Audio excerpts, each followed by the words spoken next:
Hello to my friends and family and my audience.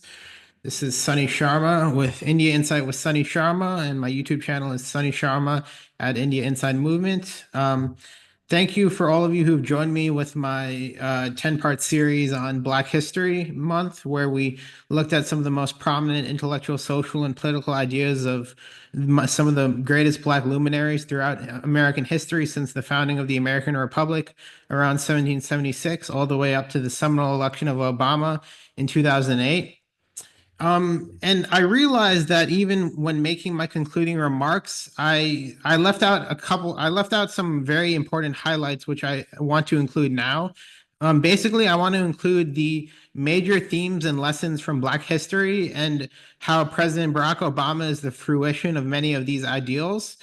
So I'll be discussing these themes as well as many lessons Obama talked about, many of the things Obama did that fulfilled the Black liberation, that were fulfillments of the Black liberation struggle, as well as highlighting one of his most important speeches on the 100th anniversary of Nelson Mandela's birth. Now, just to go over these themes, now the five primary themes I outlined are first and foremost the power of youth. The young people have been very instrumental throughout all eras of African American history to propelling and perpetuating progress and social justice in the African American community. And there also secondly, there's also many allusions to the Constitution by numerous Black luminaries, whether that's Huey P. Newton or Frederick Douglass or W.E.B. Du Bois. There are many allusions, or especially President Barack Obama and Abraham Lincoln. There are many allusions to the Constitution and how, if we are to live up to the aspirations of the Constitution, we must progress as a nation.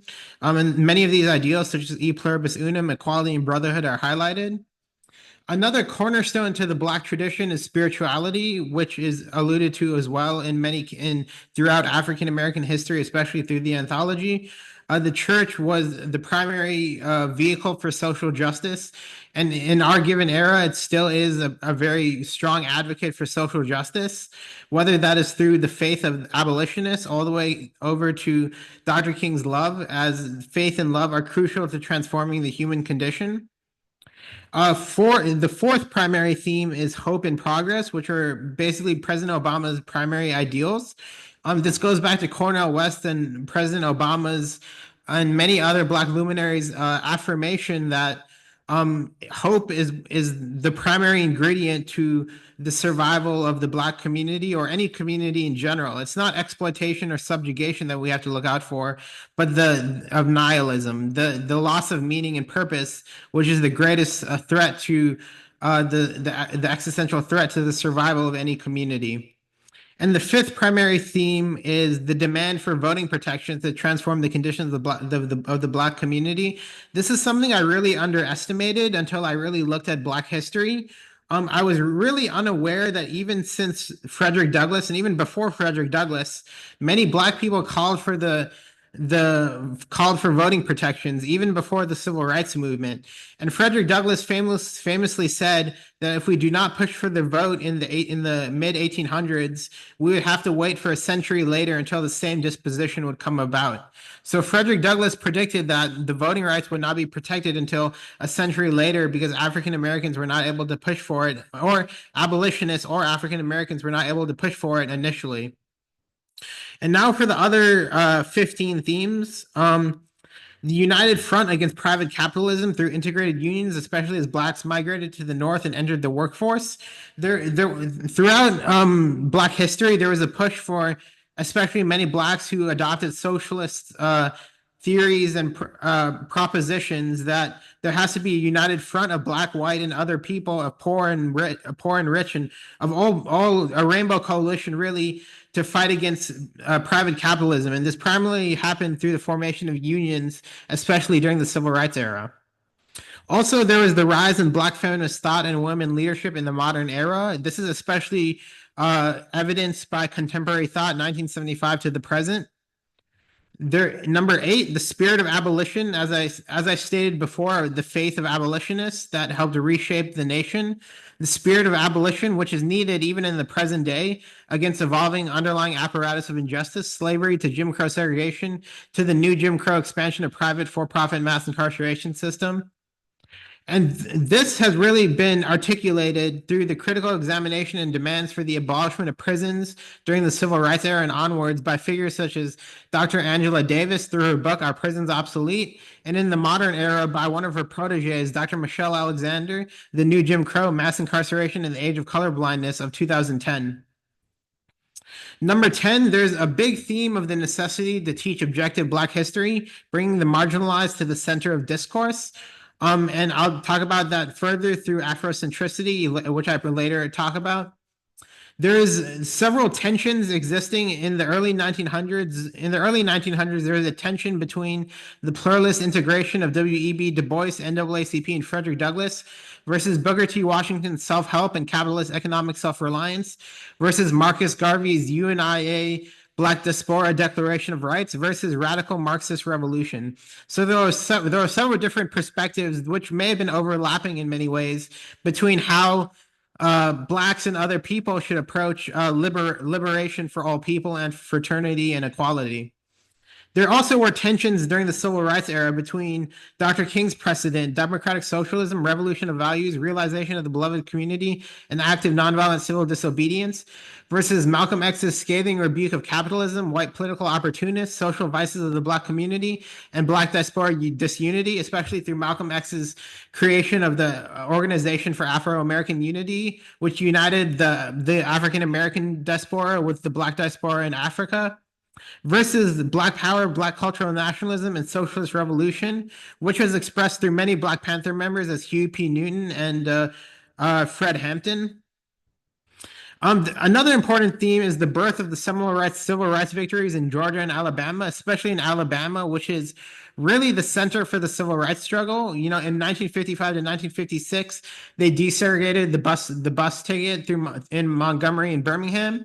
And in Selma, they pushed for the vote that transformed politics through which eventually led to the founding of the Civil Rights Legislation of 1964 and the 1965 Voting Rights Act, which protected voting rights for black males, all black adults.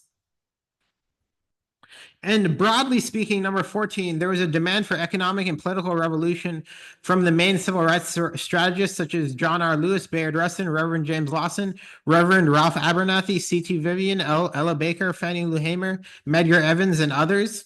And this is especially expressed through John Lewis's speech at the March on Washington, where he demanded a revolution in the country economically and politically.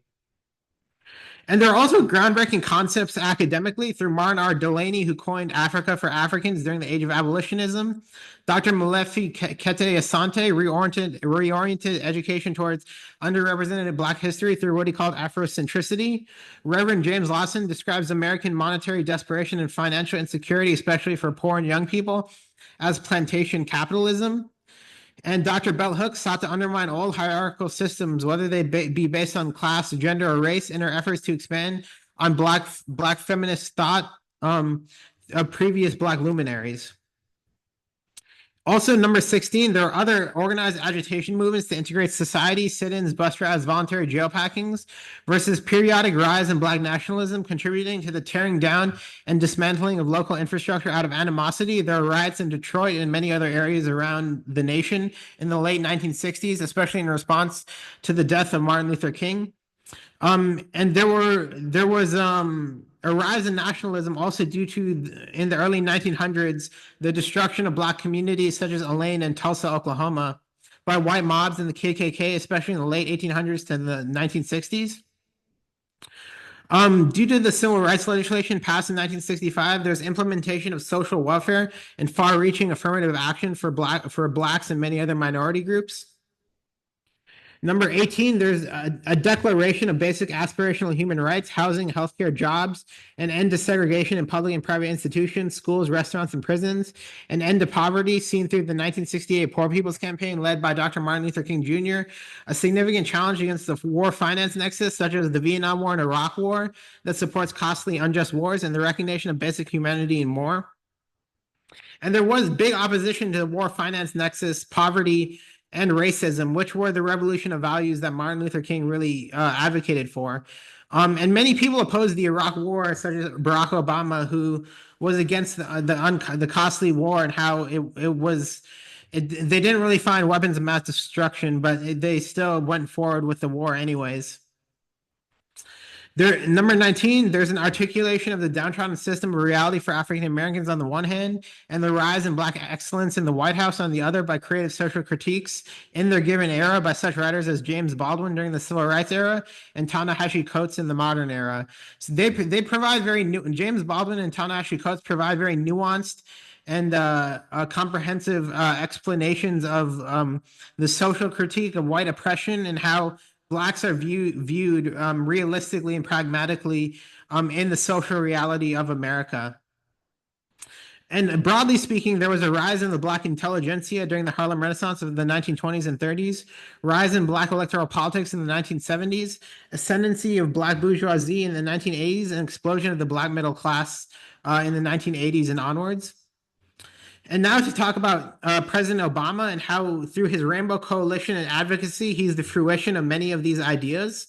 And his political agenda was very progressive and radical in reforming America. And his agenda could have been even more radical if it wasn't for the strong opposition he had towards him from the Republican Party and the Tea Party movement. And so through the synthesis of the ideas, there was a Rainbow Coalition and central advocacy under President Obama. There was a push for inclusive healthcare reform without denying pre-existing conditions, an idea which was started really with Teddy Roosevelt, but saw its fruition with President Obama. There was an $831 billion stimulus to hire the unemployed, dropping unemployment below 8%, a rhetoric that downplayed race and transcended partisan bickering, a scathing criticism of political and economic inequality, like many of the Democratic and Republican figures, some Democratic and Republicans, a recognition of shared constitutional values on the global stage through many of his speeches throughout the world, an election and of universal values, which I'll talk about later. Election that was spearheaded and was the recognition and fulfillment of organized young people across America. It really was a coalition of young people that helped propel Obama to the presidency. Many young people who saw a vision of America, which Obama describes as seizing what ought to be and not what is. A synthesis of the common sense education and self-economic reliance of Booker T. Washington with the need for radical economic and political reform and redistribution of W.E.B. Du Bois. So Obama really was a synthesis of the ideals of Booker T. Washington and W.E.B. Du Bois. Through his example, he reoriented much of the Black bourgeoisie towards philanthropy for poor and lower-class Americans, as well as upholding America's responsibility to the rest of the world. During tumultuous change in the Muslim world, the Occupy Wall Street movement and Black Lives Matter movement, Obama spoke for the need for unity and social justice without victimizing people. And his 2009 Nobel Peace Prize recipient for nuclear nonproliferation advocacy, which eventually led to the end of the Iraq War, suspension of Iran's nuclear program, and the controversial decision to intervene in the Syrian civil war. So Obama was for peace in the Middle East during a time when the Middle East and North Africa were undergoing tremendous changes. And he really sought for peace and democratic aspirations for many people unborn in these countries.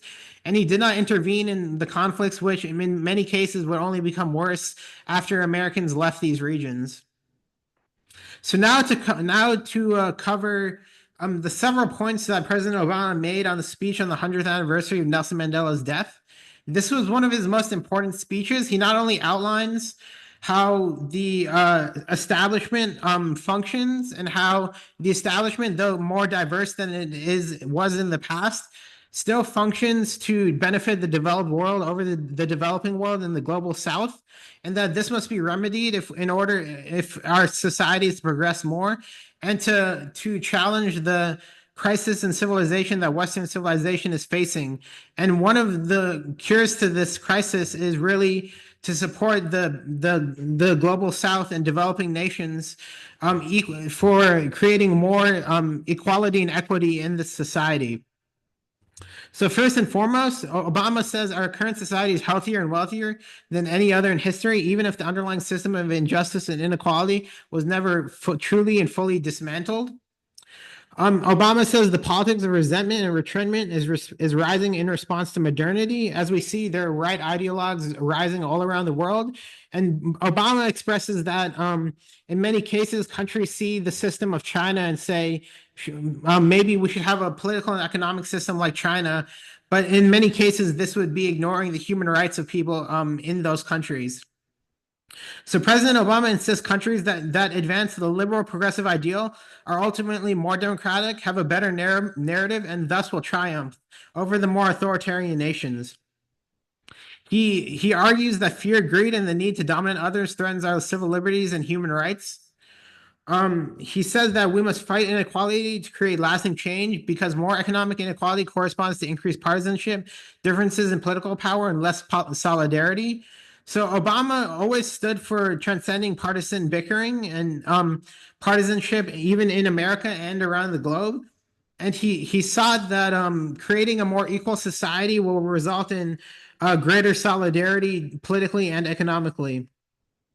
He criticizes something which he talks about this a lot. He criticizes the poverty of ambition mindset that demands more money without giving back to others, confusing power with true moral authority that warrants real influence. So he says that real influence comes from helping others and as he says, being his brother's keeper and supporting brotherhood and fraternity, and that real influence comes from the ability to implement change through aiding other people in their fight for progress in their given society. He says true reform can take place through inclusive capitalism, sustainable development goals, and finding talent where it exists across the globe. He believes there's talent across the globe. He talks about there must be a dialogue concerning the implementation of a universal income, review of the work week, and finding new ways to train young people. So he talks. I'll go over this again, but he talks about how the young people will be able to reshape how every generation is in every society. Every generation has the ability to reshape its norms and its value system to align with democratic aspirations. Obama says we must recognize the freedom to dissent, full participation of women in democracy, and other rights are universal freedoms. He says that with Nelson Mandela recognized that the Bill of Rights and the Magna Carta and the rights of Europeans were part of his heritage too, and that universal freedoms apply to all people around the globe. Whether or not you call yourself a global citizen, whatever that connotation might apply, Nelson Mandela was fighting for the social justice of people around the globe, whether that was in Palestine or Tibet. And Obama, in many ways, was a protege of this fight for freedom that Nelson Mandela recognized, this fight for universal freedoms. At the height of the civil rights movement in 1964, this is very important. Mandela said, when the artificial division between white and black is erased, so will the domination of one ethnicity over another dissipate. So Nelson Mandela said this when Obama was 3 years old, that if we are to erase the divisions between ethnicities, then we can finally have harmony of all people, and the domination of racism will decrease and eliminate. So Obama makes a message to authoritarians inspired by Nelson Mandela that government functions to serve the individual, not the other way around. And this also alludes to how governments in authoritarian countries such as China, Russia, many places in Africa and the Middle East, and rising right ideologues in Europe, that many of them see that people must serve the functions of the government, when in reality the government is meant to serve individuals and people. The citizen is the strongest element of any society. No one has more authority than the citizen in any government, and we must recognize this if we are to protest and petition for our rights. So another thing that Obama recognizes, similar to what Malcolm X says, is that democratic legitimacy comes from genuine grassroots change, where we learn the grievances of local communities. So Obama says that true change comes from the ground up through local organization and petitioning for rights. It does not come from the top down. True moral imagination can only come from individuals working in their communities to better their society, not from people who don't understand how communities functions and try to impose their own ideology and definition on these people without understanding the basics of these people, who the people at the ground level understand their community better than anybody else. Another important thing Obama states, which he talked about after his presidency, about the dangers of misinformation, is that the denial of facts is tantamount to the denial of rights and threatening independent media and democracy. So Obama says that we must have a baseline of facts if we are to have a functioning democracy where all people can benefit. If we deny that, if we deny what is true and what is false, then we really are having a what do you call a decrease in intelligent dialogue. And without intelligent dialogue, we cannot have progress moving forward in society. There can be no progress unless we recognize our basic facts. And Obama says we must foster critical thinking over blind obedience in our education system. He says right makes might. The better narrative will win out as the arc of history bends towards justice. This is a very debatable topic. I mean, if you go back to Plato's Republic, there's this argument by Thrasymachus with Socrates who says justice is for the stronger. And here Obama is really making a claim that in reality justice falls with truth, in which what is right for the people and the masses, with what, or not necessarily the masses, but what ultimately is the guiding North Star, what we believe to be true in our society, and what is appropriate, proper, and just to have happen. It is not the stronger that will achieve justice. It is the people who fight for truth, and you know what I'm saying. And the final message of Obama, in reference to Nelson Mandela and Bobby Kennedy, is the need for a collective spirit. This is a sentiment of many civil rights leaders and leaders throughout American and world history, especially Ella Baker, who said that we need a collective group of theoreticians and strategists, not just one single leader, to perpetuate change in a society. And Obama was especially talking about the spirit of the youth, who have the opportunity in every generation to remake the world to align with our changing value systems, norms, and aspirations as a society. And so Nelson Mandela said, young people have the ability to tear down the towers of oppression and raise the banners of freedom. And it was the number one thing I mentioned as the theme and lesson for Black history is the power of the youth, which is the ending, what I'm ending on here. The power of the youth, the young generation. As many people say, whoever has the young has the future. The young generation is what will decide ultimately where our society progresses forward. And if there's not a place put in place for young people to gain leadership positions and gain leverage, then ultimately society will degenerate. And so now, just to end with a last question, which I'll leave up in the air, have these developments changed the fundamental condition and character of the Black community or America as a whole? Have their grievances been resolved? And ultimately, there has been many changes towards, as I said before, the moral arc of history bends towards justice. There have been many changes made throughout history, but many people believe that the fundamental structure of economic and political inequality has not changed fundamentally in many countries throughout the world, especially the global South. So our generation has the opportunity to reshape the political and economic structure of our institutions. And if institutions can save people, then it is the job of the people to petition for a better government, or through the courts, through public pressure, or through the courts, to demand a more just society.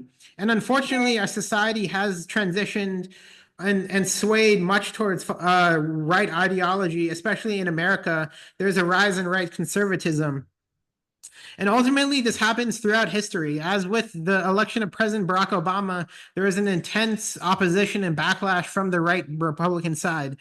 And ultimately, there will be, for changes to be made, there must be a fundamental opposition to the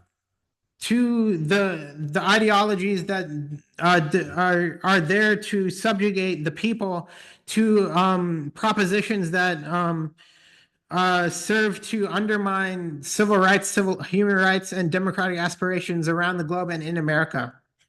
So if we are to have democracy to triumph, then young people have to start striving for greater rights and petitioning for social justice throughout the globe against communalism and against dictatorship and authoritarianism.